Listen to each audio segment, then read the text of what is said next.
প্রণয়ের মায়াজাল ৭ জেরিন আক্তার। আইজা থমকে দাঁড়াল। তৎক্ষণাৎ আদনানের দিকে না তাকিয়ে পেছন ঘুরে ঈশানের দিকে তাকাল।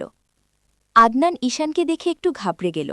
এখন এখানি থেকে চলে গেলে ঈশান অন্য কিছু ভাবতে পারে, তাই মনে সাহস নিয়ে দাঁড়িয়ে রইল। আর আদনানকে দাঁড়িয়ে থাকতে দেখে ঈশানের রাগ ক্রমাগত বেড়ে চলছে। ঈশান এগিয়ে এসে আইজার উদ্দেশ্যে বলে উঠল, থামলি কেন? যা। আইজা বুঝতে পেরে গেল ঈশান এখন রেগে আছে, না হলে এভাবে বলতো না। আইজা চুপচাপ চলে গেল আদনানের সামনে থেকে। আদনান যেভাবে দাঁড়িয়েছিল ঠিক ওভাবেই দাঁড়িয়ে আছে। ঈশান আদনানের দিকে এগিয়ে গিয়ে ঠান্ডা স্বরে বলল, হুঠাৎ যে কাউকে সুন্দরী বলা ভালো না। আদনান কথাটাকে একটু অপমানবোধ বলেই মনে করল, তাই নরম হয়ে বলে উঠল, আসলে ভাইয়া বিয়েবাড়ি তো, তাই মশকরা করে বলেছি। ঈশান আদনানের দিকে গভীর দৃষ্টিতে তাকিয়ে বলে উঠল, মশকরা করা ভালো, তবে এই রকম কথা নিয়ে মশকরা করা ভালো দেখায় না। বড়রা যে কেউ শুনলে অন্যদিকে চলে যাবে, বিষয়টা বুঝেছ? আদনান হাসার চেষ্টা করে বলে উঠল, ভাইয়া বুঝেছি। ঈশান আর কিছু বলল না, চলে গেল। বিয়েবাড়ি বলে কালও ছাড়া পেয়েছে, আর আজও ছাড়া পেল, না হলে আজ আদনানের খবর ছিল। ঈশান নিজের রাগটা নিজের ভিতরে চেপে গেল। আইজার ভীষণ ভয় লাগছে।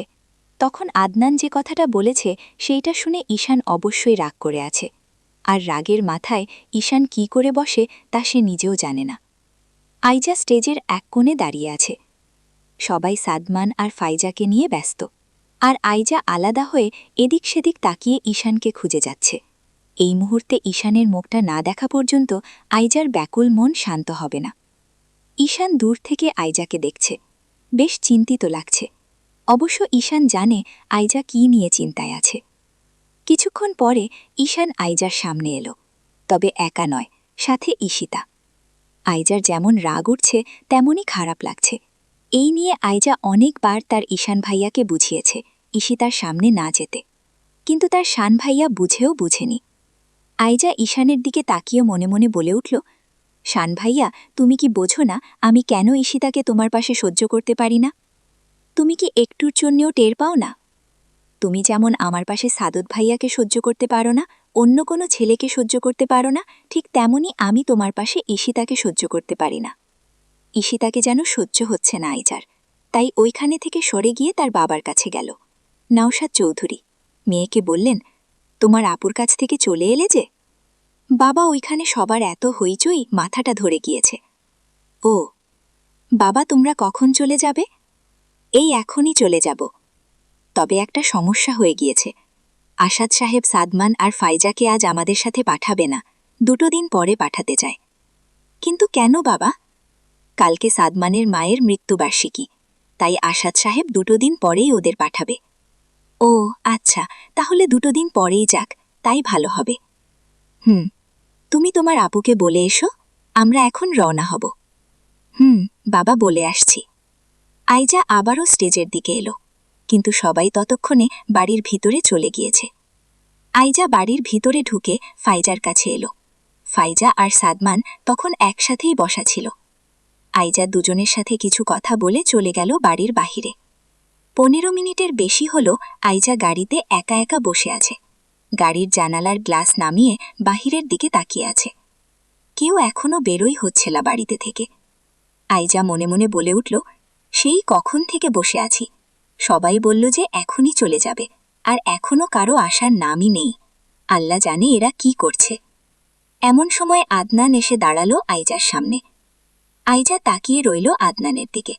আদনান হালকা হেসে বলে উঠল, চলে যাচ্ছ? আইজা স্বাভাবিকভাবে বলল, আবার এসো। আপনিও যাবেন? যাব তো অবশ্যই। আচ্ছা, কালকে যে তোমাকে নাম্বার দিলাম, কল দিলে না কেন? আইজা ভুলে যাওয়ার অভিনয় করে বলে উঠল, আসলে হয়েছে কি, ভাইয়া নাম্বারটা রুমে গিয়ে কোথায় রেখেছি ভুলেই গিয়েছিলাম। ও, তোমার ফোন কোথায়? আইজা নিজের ফোনটা দেখাতেই আদনান আইজার হাতে থাকা ফোনটা নিয়ে নিল। এরপরে আইজার ফোনে নিজের নাম্বার উঠিয়ে দিতে দিতে বলল, নাম্বারটা কি দিয়ে সেভ করতে চাও? আইজা কপাল কুঁচকে বলে উঠল, মানে? আদনান ফোনটা আইজার দিকে এগিয়ে দিল। আইজা ফোনের স্ক্রিনে দেখল আদনান নিজের নাম্বারটা আপুর দেবর দিয়ে সেভ করে দিয়েছে। আদনান আইজার দিকে তাকিয়ে বলে উঠল, শোনো, বাড়িতে গিয়ে এই আপুর দেবরকে একটু কল দিও, কোনো বাহানা দিও না, খুব দরকার তোমার সাথে কথা বলার। আইজা বলল, কি দরকার এখানে বলুন। এখানে নয়, বাড়িতে ফিরে কল দিও, খুব দরকারি কথা বলবো। তবুও আপনি তো এখানেও বলতে পারেন, যদি বাড়িতে ফিরে ভুলে যাই তখন। ভুলে গেলে হবে না আইজা, খুব ইম্পর্টেন্ট কথা। আইজা মনে মনে আওড়ালো, সত্যিই কি উনি ইম্পর্টেন্ট কথা বলবে? আর ইম্পর্টেন্ট না হলে তো এভাবে বলতো না।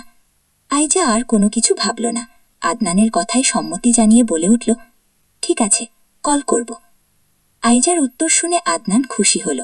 এরপরে আইজার সাথে আর দুই একটা কথা বলে ওই জায়গা থেকে চলে গেল। আদনান চলে যাওয়ার পরেই আইজা দোটানায় পড়ে গেল। সে তো স্বীকার করেছে বাড়িতে গিয়ে কল দিবে, কিন্তু এটা যদি ঈশান পরবর্তীতে জানতে পারে তাহলে এই আইজার উপরে যে অনেক রাগ করবে। আস্তে আস্তে বাড়ির সবাই গাড়ির কাছে চলে এলো। আইজা যে গাড়িটায় উঠেছে সেইটাই ড্রাইভ করছে ঈশান। ঈশান বারবার লুকিং গ্লাসে তাকিয়ে আইজাকে দেখছে, তবে আইজাকে দেখে বেশ চিন্তিত লাগছে। গাড়িতে আরও লোক আছে বিধায় ঈশান কিছু বলতে বা জিজ্ঞাসা করতে পারল না। আইজাদের বাড়িতে ফিরতে ফিরতে প্রায় 10টা বেজে যায়। বড়রা যে যার যার মতো চলে গিয়েছে নিজেদের রুমে। সাদত, রাজ, নিলয়, ঈশিতা ওরা ড্রেস চেঞ্জ করে ফ্রেশ হয়ে ড্রয়িং রুমে এসে বসে আছে। সবাই মিলে ঠিক করেছে আজ অনেকটা রাত পর্যন্ত আড্ডা দিবে। সাদত সবার মাঝে আইজাকে দেখতে না পেয়ে ওকেও এখানে ডেকে এনেছে। ঈশানও মাত্র নিচে নামল। সবাইকে একসাথে বসা দেখে সেও এগিয়ে এলো। ঈশিতা ঈশানকে এগিয়ে আসতে দেখে নিজের পাশে জায়গা দেখিয়ে বলে উঠল, ভাইয়া, এখানে বসো। আইজার মনটা বিষিয়ে উঠল। সে ছলছল চোখে তাকিয়ে রইল ঈশানের দিকে। ঈশান আইজার দিকে তাকিয়ে দাঁড়িয়ে রইল। মনে মনে ভাবল, এখন যদি সে ঈশিতার পাশে বসে তাহলে আইজা খুব বলতে খুব খুব কষ্ট পাবে। ঈশান মোটেও এখন আইজাকে কষ্ট দিতে যাচ্ছে না, তাই ঈশিতাকে পাশ কাটিয়ে আইজার পাশে বসল। আইজা মনে মনে বেশ খুশি হয়ে উঠল, এই ভেবে যে ঈশান এখন ঈশিতার কথা শোনেনি। সবার মাঝে আড্ডাটা বেশ জমে উঠল। সবাই ঘুরতে যাওয়ার প্ল্যানটা নিয়েও মতামত দিল। সাদমান আর ফাইজা এলেই কক্সবাজার ঘুরতে যাবে। Double star.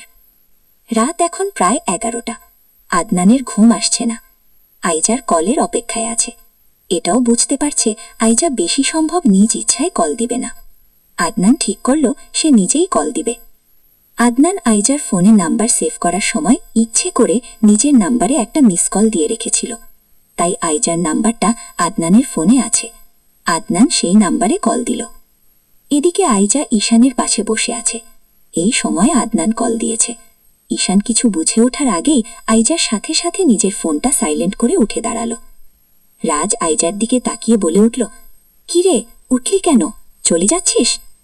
বাহানা দিয়ে বলল, হ্যাঁ ভাইয়া, ভালো লাগছে না, মাথাটা বেশ ধরেছে, তাই চলে উপরে চলে যাচ্ছি।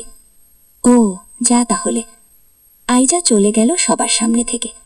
ঈশান আইজার চলে যাওয়া নিয়ে গভীরভাবে ভাবতে লাগল। সে তো আজ তার পাশেই বসেছিল, আর সব তো ঠিকই আছে, এমনকি ঈশিতার সাথেও কথা বলেনি। তাহলে আইজা এভাবে চলে গেল কেন? ঈশানের এই বিষয়টা কেমন একটা খটকা লাগলো, তাই সেও চলে যেতে চাইল।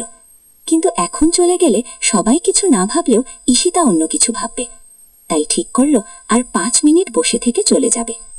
আইজা ছাদের এক কোণে দাঁড়িয়ে আদনানকে কল দিল। আদনান সাথে সাথে রিসিভ করে বলল, হ্যাঁ বলো আইজা, কি করছো তুমি? আমি সেই কখন থেকে অপেক্ষায় আছি তোমার কলের জন্য, কিন্তু তুমি তো আর কল দিলে না। আইজা বলল, একটু আড্ডা দিচ্ছিলাম সবার সাথে, তাই কলটা দিতে পারিনি। ও, আপনি নাকি যেন বলবেন, বলুন এখন। আদনান বড় বড় কয়েকটা শ্বাস ফেলে বলে উঠল, আইজা, আমি তোমাকে ভালোবেসে ফেলেছি। কি বলছেন এগুলো? আপনি আমার আপুর দেবর হন, সম্পর্কে আমাদের বাড়ির নতুন আত্মীয়। এখানে ভালোবাসা টানছেন কেন? ভালোবাসি বলেই ভালোবাসা টানছি। তোমার কি মত? আমাকে ভালোবাসবে?